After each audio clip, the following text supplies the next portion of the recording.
If Mom disappeared tomorrow, no one would even notice. My daughter-in-law said that at the dinner party the night before the wedding, while the diamond necklace I had just given her was still sparkling under the Malibu lights, she didn't whisper it, just quiet enough for people to think it was a joke, but clear enough for me to hear every single word. My son was standing right beside her. He took a sip of his drink, smiled at the guests, and pretended his mother didn't exist. That night I didn't argue. I simply walked my wife out of the party in silence and began closing the doors on everything we had spent 40 years building together. If this is the first time you're hearing my story, consider subscribing to the channel so you won't miss the next ones. And I'm curious about one small thing. Where are you listening from tonight? Leave a comment with your city or your country. I always enjoy reading them, wondering which strangers out there are listening along with me in this moment. Now, let me tell you exactly what happened in the days leading up to that wedding. I've grown used to attending parties where I never quite belonged. That night in Malibu was no different. The rehearsal dinner before the wedding was held at a seaside villa, a place that looked straight out over the ocean. About 50 guests had already arrived. White tablecloths, crystal glasses, soft lights hanging across the wooden terrace. The servers moved quietly, almost without a sound. Everything was neat, polished, exactly what people like to call elegant. I stood near the edge of the room, by the glass doors facing the ocean. The suit I was wearing was 10 years old. I had kept it since the day Mark graduated from college. The stitching at the cuffs had begun to fray a little, but I never thought that mattered. I was used to not spending money on myself. Instead, I usually spent it on the things my son believed were necessary. Tuition, the first investment that helped him start his company. Expenses Mark always called just temporary. That night was the same. In my jacket pocket, I still had the receipt for the diamond necklace. $45,000. I bought it 3 weeks earlier, after Laura mentioned to Luna that she had always dreamed of wearing a necklace like that on her wedding day. I remember clearly when Luna heard that. She simply smiled, the same quiet smile she had worn for many years. The kind of smile that carried patience and a little silence. When Laura walked into the party, every head turned. Her white dress fit perfectly. Her hair had been styled with care, and the diamond necklace rested right at the center of her neck, shining under the lights. I noticed it the moment she stepped down the stairs. Laura touched the necklace, turning it slightly as if checking how it caught the light. A few of her friends gathered around, admiring it. I heard the usual comments. "Perfect. That necklace must be expensive." Laura just smiled. She never mentioned who had bought it. Luna stood a few steps away. She wore a pale blue dress, something that had been in the closet for quite some time. No diamonds, no flashy jewelry, just a simple dress, clean and modest. I watched Laura walk toward her. She tilted her head, smiling as if she were about to say something friendly. Then she said the words I heard. If Mom disappeared tomorrow, no one would even notice. Her voice wasn't loud, but it was clear. Luna stood still. She didn't react right away. For a moment I wondered if she hadn't heard it. Then I saw her hand tighten slightly around the glass of water she was holding. Laura continued speaking, still smiling. People here only care about the glamorous things. Mom, and him too. She glanced in my direction. The two of you belong somewhere quieter. Not here. She said it gently, as if it were nothing more than a casual remark. I turned to look at Mark. My son was standing right beside Laura, a glass of wine in his hand. When she finished speaking, he just gave a small laugh, the kind of laugh people make when they hear something too minor to bother with. Then Mark turned and began talking to another guest. No objection, no surprise, nothing at all, just silence. Luna turned her face away slightly. I could see the moisture in her eyes, though she tried to stay composed. She placed the glass back on the table. I walked over and rested my hand gently on her shoulder. "Let's step outside for a moment," I said. My voice was quiet. I didn't want attention. Luna nodded. We walked across the dining room. No one stopped us. No one asked where we were going. People were still chatting, raising their glasses, laughing softly under the warm lights. Out on the terrace, the ocean wind was stronger. The sound of waves hitting the rocks drifted up from below. It was much quieter out here than inside. Luna leaned lightly against the wooden railing. "I'm sorry," she said softly. I looked at her. "For what?" "For making you hear those words." I shook my head. It wasn't the first time I had heard Laura say something like that. Tonight, she had simply been more direct, and Mark had heard it. That was the part that stayed in my mind. I took my phone from my pocket. The screen lit up in my hand. Luna looked at me a little surprised. "What are you doing?" I didn't answer right away. Instead, I looked back through the glass doors. The party was still going. Laughter, glasses clinking, soft music. A perfect celebration for tomorrow. At least, that's what everyone believed. I opened my contact list. There were a few calls I had prepared in advance, just in case they were ever needed. Until now, I had always hoped I would never have to make them. But after what I had just heard, a simple question began to form in my mind. If my daughter-in-law truly believed that our disappearance would go unnoticed, then what would happen if everything they were standing on, we disappeared with us? I stood out on the terrace for quite a while after. The first call. The ocean in Malibu is quieter at night than it is during the day. The wind carried the scent of salt, drifting softly past the wooden railing. Inside, the party continued, as if nothing had happened. Laughter and music slipped through the glass doors. I looked down at my phone again. The second call lasted less than a minute. The man on the other end didn't ask many questions. We had worked that way for many years. The moment I said my name, he understood what I was asking. "I want to activate the suspension clause," I said. A short pause. Then he answered simply, "Understood." The call ended. I stood there a moment longer, then turned to Luna. She was still looking out over the dark ocean. The lights from the villa glowed behind us. "Let's go home," I said. Luna nodded. She didn't ask anything more. We walked back inside. No one paid much attention as we passed through the dining room. A few guests were raising their glasses to Laura. The diamond necklace still glittered around her neck under the lights. Laura didn't look our way. Mark didn't either. We crossed the room like two guests who had arrived a little early and decided to leave a little early. My old pickup truck was parked in the lot behind the villa. It looked strangely out of place among the polished new cars belonging to the guests. Luna settled into the passenger seat. When I started the engine, she finally spoke. "Tomorrow will still happen, won't it?" she asked. I kept my eyes on the coastal road ahead. Not the way they expect. We drove back to our old house in silence. It was the home we had lived in for more than 30 years. Not large, but quiet. That night, we didn't take much with us.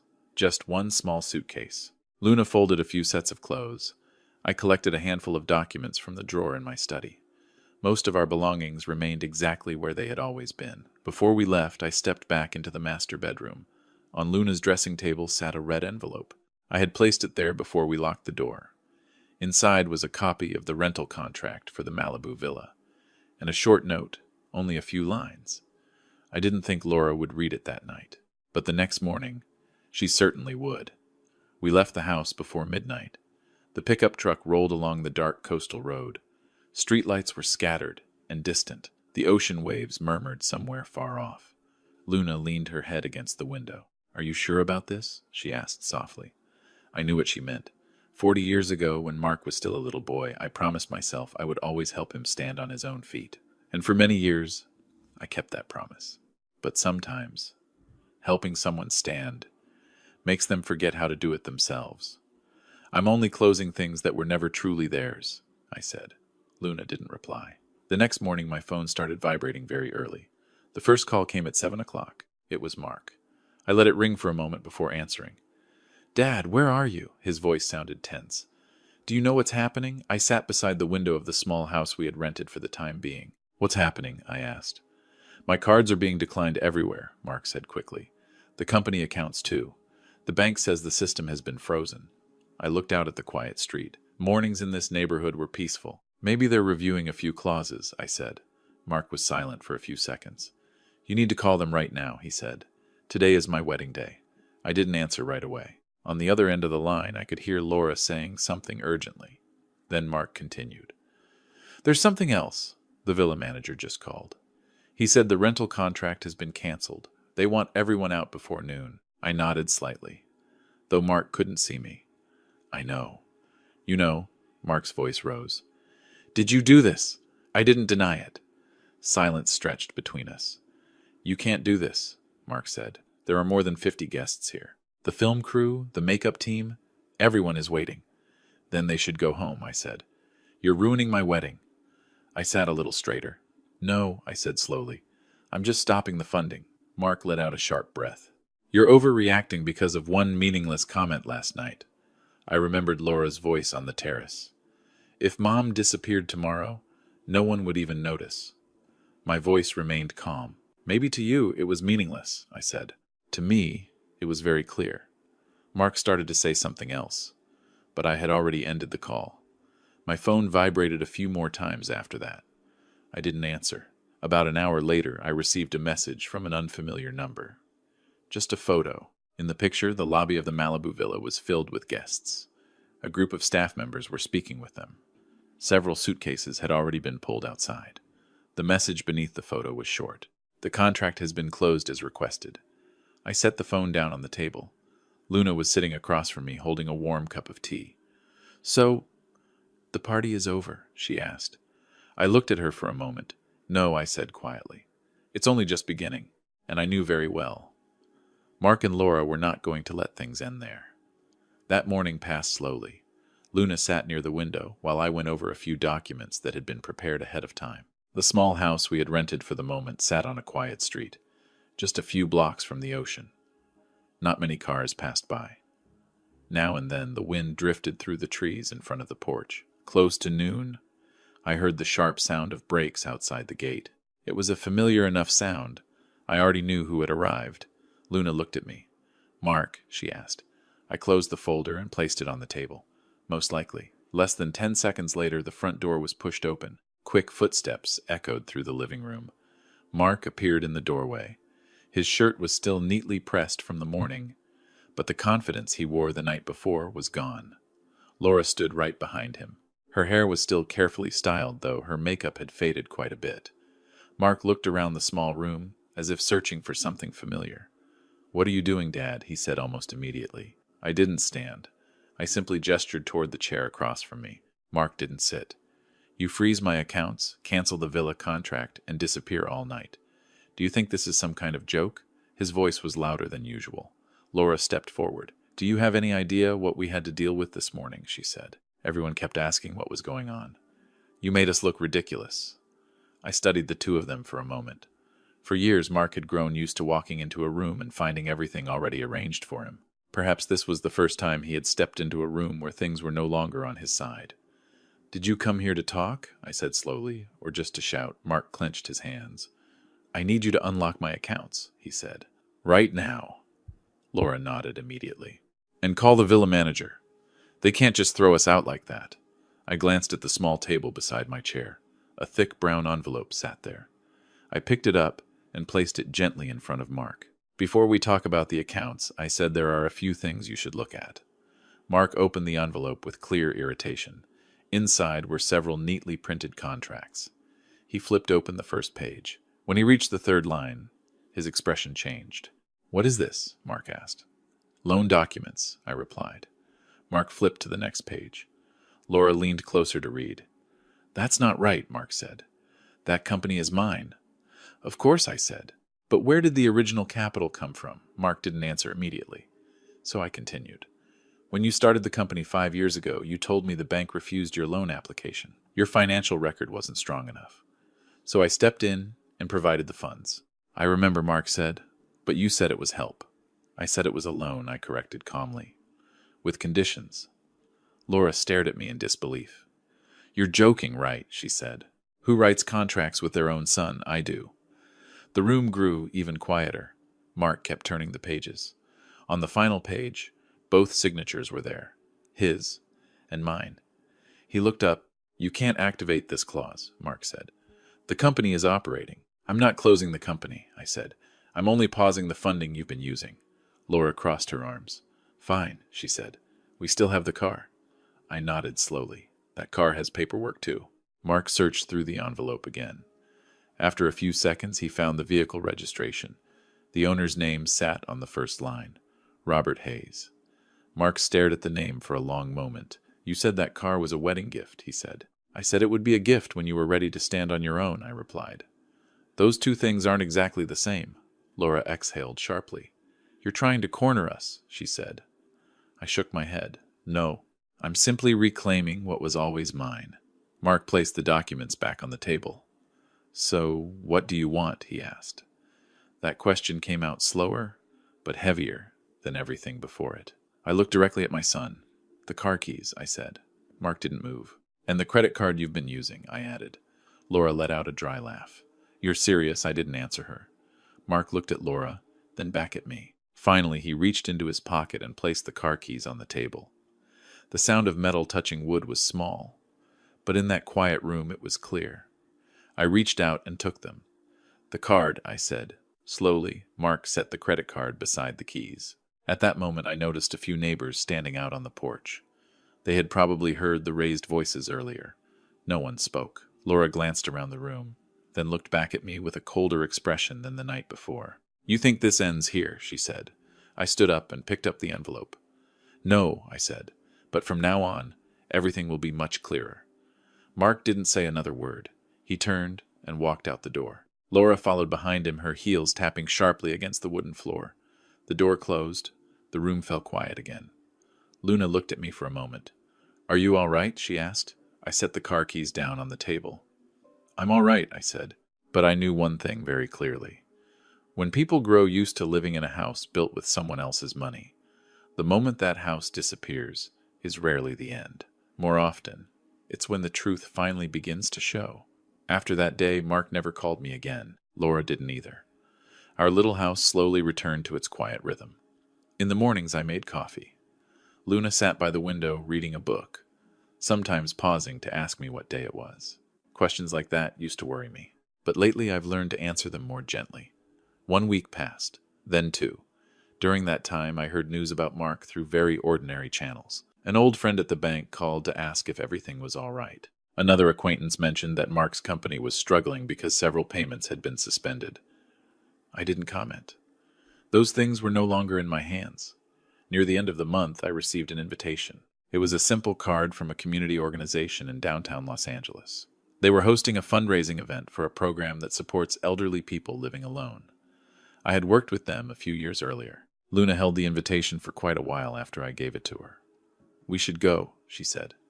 Are you sure? I asked. She nodded. I'd like to get out for a bit. So one evening early the next month, we drove into the city. The event was held in a large hall near downtown. Not nearly as luxurious as the parties in Malibu, but everything was tidy and respectful. About 100 guests were there. A few local reporters had shown up as well. Luna wore a cream-colored coat she liked very much. When we walked in, one of the organizers recognized me right away. He shook my hand firmly. We're very grateful you came, he said. I simply nodded. We were guided to the front row, not because I had asked, but because the organizers said the main donors should sit close to the stage. Luna looked a little surprised. Did you donate something? She asked quietly. I helped a little, I said. She didn't ask anything more. The evening began quite normally. A few short speeches about programs helping elderly people who had been forgotten by their communities. Then a short video introducing some of the people receiving support. I glanced around the hall. And then I noticed 2 familiar faces near the back of the room. Mark and Laura. They were standing near the reception table, speaking with someone from the organizing team. Laura wore a dark dress, nothing like the glamorous look she had worn at the Malibu party. Mark looked a little thinner. Maybe they didn't know I would be there, or perhaps they came because they believed someone here might help them. A moment later, Laura saw me. She froze for a few seconds. Then she said something to Mark. The 2 of them began walking toward the front row. I didn't look away. By the time they reached the stage area, the program was nearly finished. The host was thanking the evening's major donors. Laura suddenly quickened her steps. Before I could react, she had already climbed the small steps onto the stage. The host looked startled. Excuse me, ma'am, you are Laura, turned toward the audience. Her voice filled the microphone as she picked it up. I just want to say a few words, she said. The room quickly grew attentive. Laura looked straight at me. There's someone here tonight I think people should know about, she said. A father who decided to abandon his own son because of a small misunderstanding. A quiet murmur spread through the audience. Mark stood below the stage and did nothing to stop her. Laura continued. He froze our accounts, took everything back, and left us to struggle on our own. I don't believe that's how a family should treat each other. She paused, as if waiting for a reaction. Many eyes slowly turned toward Luna and me. Luna remained seated beside me. I stood up, not in a hurry. I went to the stage while Laura was still holding the microphone. The host looked confused, but he didn't interfere. Laura stepped back slightly. "So now you want to talk?" she asked. I didn't answer that. Instead, I turned to the technician standing near the large screen behind the stage. "May I show a short video?" I asked. He looked toward the organizers, then nodded. I took a small USB drive from my pocket and handed it to him. The hall grew quieter as the screen behind us lit up. The video began. The image shook slightly, like it had been recorded on a phone. A familiar scene appeared, the terrace of the Malibu villa, warm yellow lights, music drifting from inside. Laura stood in front of Luna, and her voice came through very clearly. If Mom disappeared tomorrow, no one would even notice. In the video, Mark stood right beside her, holding a glass of wine, silent. Nothing had been cut. Nothing had been edited, just exactly what happened. When the video ended, the hall remained silent. Laura stood beside me now, her face no longer holding the confidence she had earlier. I looked out at the audience. Then I said something very simple. "I didn't abandon my family," I said quietly. I just stopped pretending that respect was still there. After the video ended, the hall remained quiet for quite a while. Not the kind of silence that feels uncomfortable. It was the kind that settles in when people have just seen something and are still trying to understand it. Laura was still standing beside me on the stage, but she was no longer holding the microphone. Her hands tightened around the edge of her dress, her eyes drifting across the rows of seats below. Mark stepped up a few stairs toward the stage, then stopped. Perhaps he realized there wasn't much left to explain. I didn't say anything else. The host walked over and gently took the microphone back. "Thank you, sir," he said quietly. I nodded, then stepped down from the stage. Luna was still sitting in the front row. When I returned to my seat, she placed her hand over mine. She didn't say a word, but the light squeeze told me everything I needed to know. The program continued a few minutes later. The organizers moved on to the final announcements about the evening's donations. I didn't pay much attention to the numbers being read from the stage. Instead, I looked around the room. A few people were still whispering to each other. A couple of reporters were writing something down in their notebooks. Laura and Mark had moved. I spotted them near the exit. Laura was saying something to Mark, quickly, almost urgently. Mark didn't answer much. After a few minutes, the two of them walked out of the hall. The door closed behind them. Luna watched for a moment, then turned to me. "Do you feel lighter now?" she asked. I thought about it for a moment before answering. "Maybe," I said. "Not because I needed to prove anything. Some truths simply need to be placed where they belong." The evening ended peacefully. Before we left, the director of the charity came to speak with me again. He thanked me for the contribution I had sent earlier. "We're going to use this funding to open several small apartments for elderly people who no longer have a stable place to live," he said. I nodded. "As long as they have somewhere quiet," I replied. On the drive home, Luna stayed quiet for quite a while. The city lights drifted past the car windows. Long rows of streetlights stretched across the boulevard, then slowly grew thinner as we left downtown behind. Finally, Luna spoke. "You don't regret it, do you?" I knew what she meant. For many years, Mark had been our only son. I had spent most of my life making sure he had better opportunities than I did. But there are things parents cannot do for their children. "No," I said. I paused, then added softly, "I just hope one day he understands." Luna nodded. We didn't speak much during the rest of the drive. The months that followed were quiet. I heard small pieces of news about Mark now and then. His company had shrunk. A few employees had left. Mark and Laura moved into a smaller apartment on the east side of the city. No one was pushed out of life. Things simply returned to their true size. As for Luna and me, things changed in a different way. Most of the money left from our earlier plans I transferred into the fund that organization was building. They decided to name the program Harbor House, a quiet place for elderly people who no longer had family close by. Luna loved the name. A few months later, we visited the first building they opened. It wasn't large, but it had a small garden in front and a row of wooden benches facing a tree-lined street. A few elderly residents had already moved in. Luna sat down on one of the benches, watching the leaves move gently in the wind. "Better than Malibu," she said softly. I smiled. I think so too. That afternoon, when the sun began to sink lower, we drove out to the coast. Not Malibu, just a quieter beach, with fewer people. Luna walked slowly along the edge of the water. I walked beside her. The ocean breeze carried the familiar sound of waves.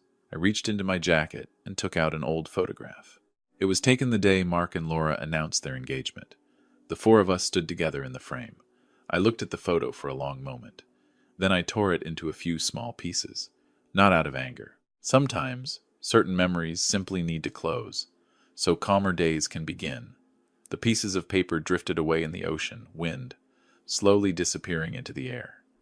Luna took my hand. We stood there for a long time, watching the water change color under the evening light. After everything that happened, I learned something quite simple. A family is not built from numbers in a bank account. It's built on respect. And when someone chooses to treat their parents as if they are invisible, they are also walking away from the future that family once prepared for them. As for Luna and me, we finally found something we had forgotten for a very long time: peace. If my story made you pause and think a little about family, about respect between parents and children, I hope you might take a moment to like the video. You can also subscribe to the channel if you'd like to hear more stories like this. Simple stories that sometimes reflect very real parts of life. And if you believe this story might help someone take a closer look at their own family relationships, feel free to share it with them. Thank you for spending your time listening to my story, all the way to the very end.